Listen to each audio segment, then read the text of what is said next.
I, 28F, got married last month to my husband Mark, 30M, after dating for 5 years. What should have been the happiest day of our lives turned into a complete disaster thanks to my grandmother, who I'll call Nana, 74F. Some background. Nana has always been the matriarch of our family. She's opinionated, stubborn, and expects everyone to follow her advice, without question. When Mark and I got engaged, she immediately tried taking over the wedding planning. She insisted on a traditional church wedding, even though we're not religious. She wanted to invite her entire bridge club and distant relatives I've never met.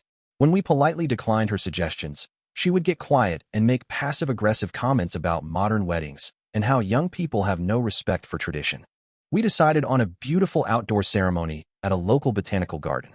Nana criticized everything from the venue. People should get married in churches, not glorified backyards. To my dress. In my day, brides didn't show their shoulders. To our catering choices, you're not serving prime rib.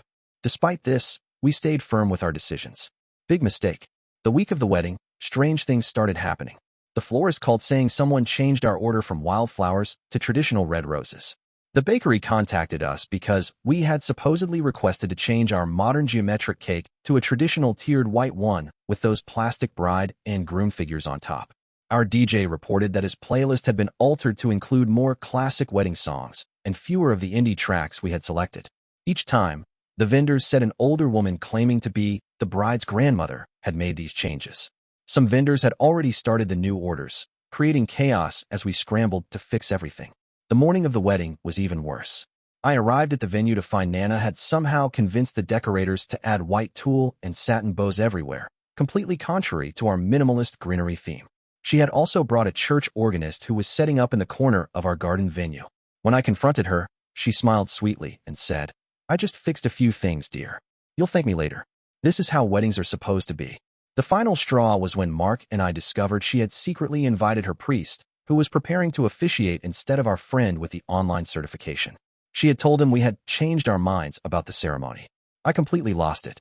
I told her she had no right to hijack our wedding and that if she couldn't respect our choices, she should leave. She burst into tears, claiming I was being ungrateful and that she was only trying to help because she knows best. Half the family sided with her, saying I was being disrespectful to an elderly woman who meant well. The other half acknowledged she had crossed serious boundaries. First, thank you everyone for your supportive comments on my last post. Reading through your responses helped me feel less crazy about this whole situation. Many of you asked for an update on what happened after the confrontation, so here it is. After I confronted Nana, the wedding ceremony was delayed by almost 2 hours. My husband-to-be Mark was amazing through it all, helping me fix what we could. We managed to remove most of the tacky decorations and convinced the original officiant to stay. The organist was politely asked to leave, with payment for her time, and we connected our carefully curated playlist to the venue's sound system. Nana refused to leave and instead sat in the front row with a sour expression throughout the entire ceremony. My mother tried to mediate, but it was clear Nana felt she was the victim. The tension was palpable, and I could feel her disapproving glare as Mark and I exchanged our vows. The reception was somehow even worse. Nana positioned herself at the entrance, telling arriving guests how disappointed she was with the wedding and how I had disrespected her wisdom. She complained loudly about everything from the music, too loud and inappropriate, to the signature cocktails. Alcohol at weddings should be limited to a single champagne toast. The breaking point came during the speeches. My father was midway through his heartfelt toast when Nana stood up, clinked her glass, and announced she had a few words to share. Before anyone could stop her, she launched into a rambling speech about how weddings were better in her day and how she had tried her best to salvage this modern disaster. Mark's best man, bless him, smoothly intercepted the microphone while my brother gently escorted Nana back to her seat. The room was dead silent. I was fighting back tears, and Mark was visibly furious. We somehow made it through the rest of the reception, but the damage was done. The following day, instead of leaving for our honeymoon, we dealt with family fallout. My phone exploded with texts and calls, divided between those defending Nana, she's old-fashioned and just wanted to help, and those appalled by her behavior, she completely disrespected your boundaries. Mark's family, who had always been wary of Nana's controlling tendencies, were horrified. My new mother-in-law suggested we consider limiting contact with her, which only added to the family tension. After endless discussions, Mark and I decided to postpone our honeymoon and instead scheduled a family meeting with my parents, siblings, and Nana. We felt it was important to address this head-on rather than let it fester. The meeting was this past weekend at my parents' house. We prepared carefully, writing down specific examples of boundary violations and how they made us feel. Mark and I practiced using I statements and remaining calm regardless of Nana's reaction. When we arrived, Nana was already there, surrounded by allies, my aunt, her daughter, and two cousins who always take her side. They hadn't been invited to the meeting, but Nana had brought them as support. This was not starting well. The family meeting started tense, with Nana flanked by her supporters. When I asked why she'd brought uninvited guests, she claimed she needed witnesses because she was being persecuted. My mother, trying to keep peace, suggested everyone stay since they were already there. Mark began by calmly explaining how her actions had affected our special day. He was polite but firm, describing specific incidents without accusation. I followed with how hurt I felt that she couldn't respect our choices on the one day that should have been about us. Nana's response: "I did you ungrateful children a favor. No one wants these modern weddings. I saved you from embarrassment." My aunt immediately backed her up. "Mom has planned dozens of family weddings. She knows what works. You should have listened to her experience." The conversation spiraled as Nana listed everything wrong with our wedding plans.